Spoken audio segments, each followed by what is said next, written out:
Good morning. प्रश्नावली 11.3 का question number 10 हल करेंगे, जिसमें हमें दिया गया है कि एक लड़की की जो लंबाई है वो 90 सेंटीमीटर है और एक खंबे की ऊंचाई 3.6 मीटर है, जिसके ऊपर एक बल्ब लगा हुआ है।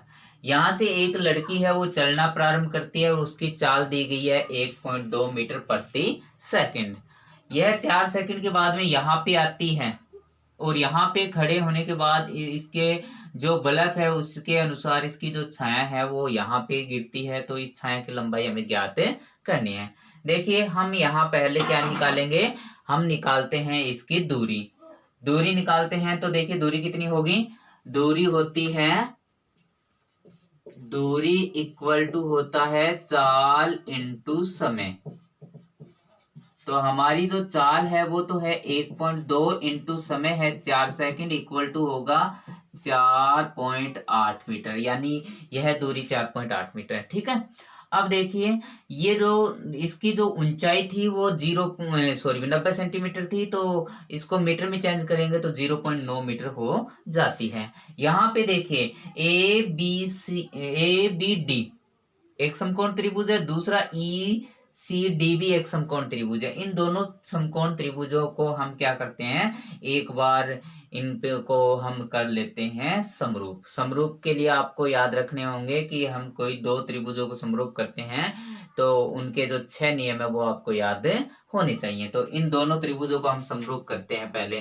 तो त्रिभुज ए बी डी व त्रिभुज ई सी डी में देखिए हमें दिया गया है कि कोण बी इक्वल टू कोण सी, दोनों क्या होंगे, समकोण होंगे। दोनों क्या होंगे, समकोण, क्योंकि समतल के साथ प्रत्येक जो भी इसके ऊपर खंबा हो, चाहे पेड़ हो, चाहे कोई मीनार हो, चाहे कोई मनुष्य हो, यदि वो खड़ा है समतल पे तो वो 90 डिग्री का कोण ही बनाएगा।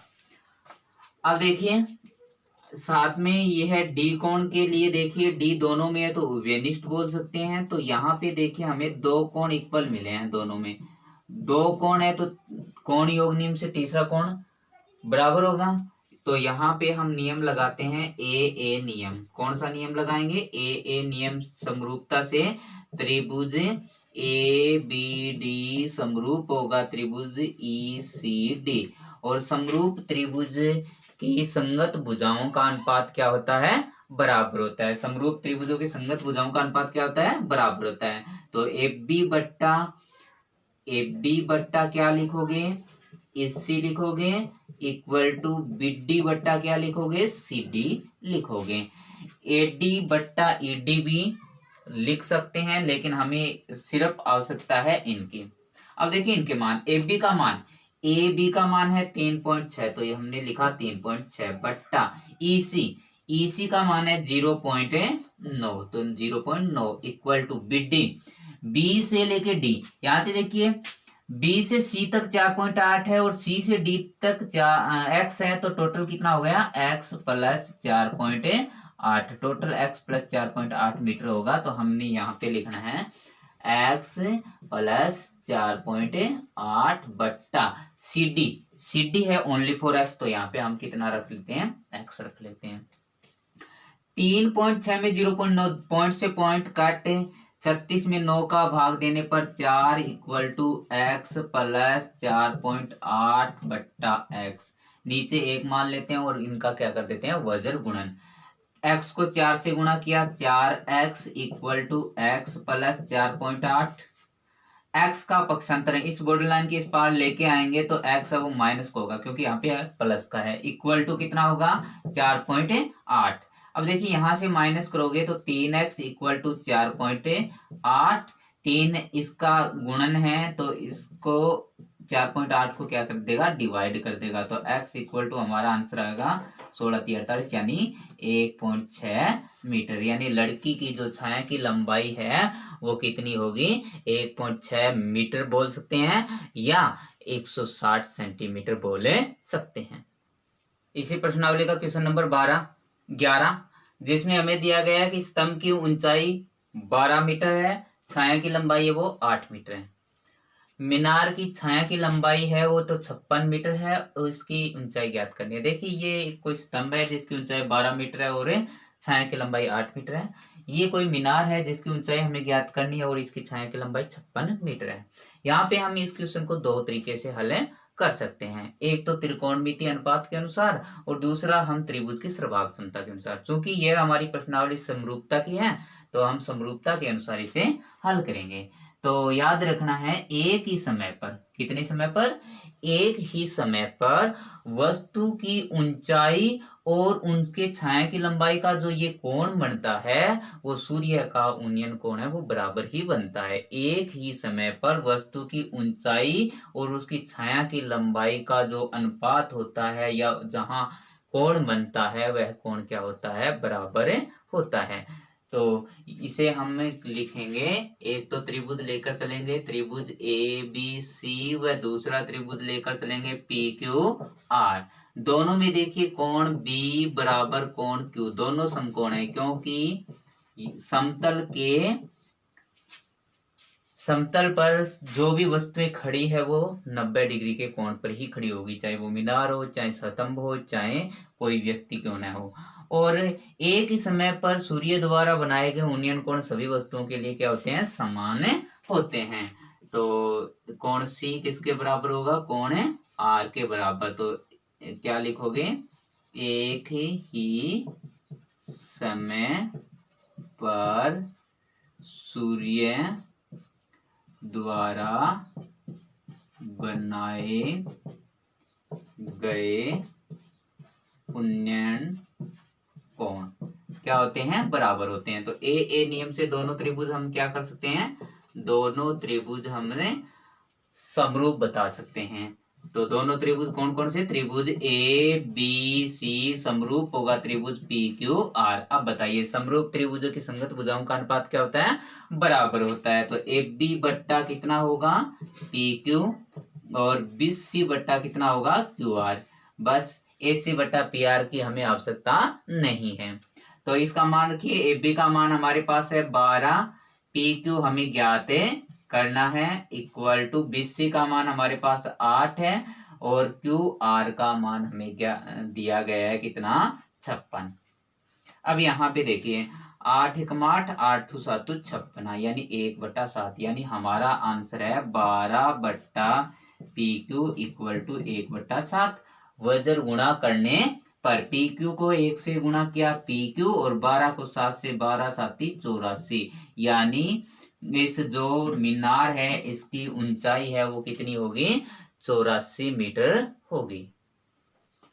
देखिए क्वेश्चन नंबर 12 दिया क्या गया है, त्रिभुज एबीसी के शीर्ष ए से बीसी पर एडी लंब डाला गया। ये जो त्रिभुज है एबीसी इसके शीर्ष ए से इसे बीसी पर लंब एडी डाला गया है और यदि एडी की square equal to BD into DC, यानी इस एडी की square equal to BD into DC है तो हमें सिद्ध करना है कि ये एबीसी एक समकोण त्रिभुज है।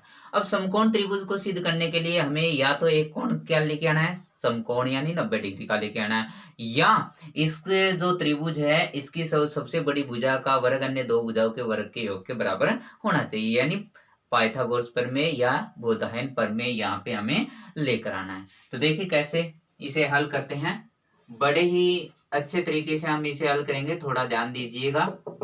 क्या दिया गया है कि हमें दिया गया है कि AD square equal to BD into DC, पहले यही बात लिख लो, दिया हुआ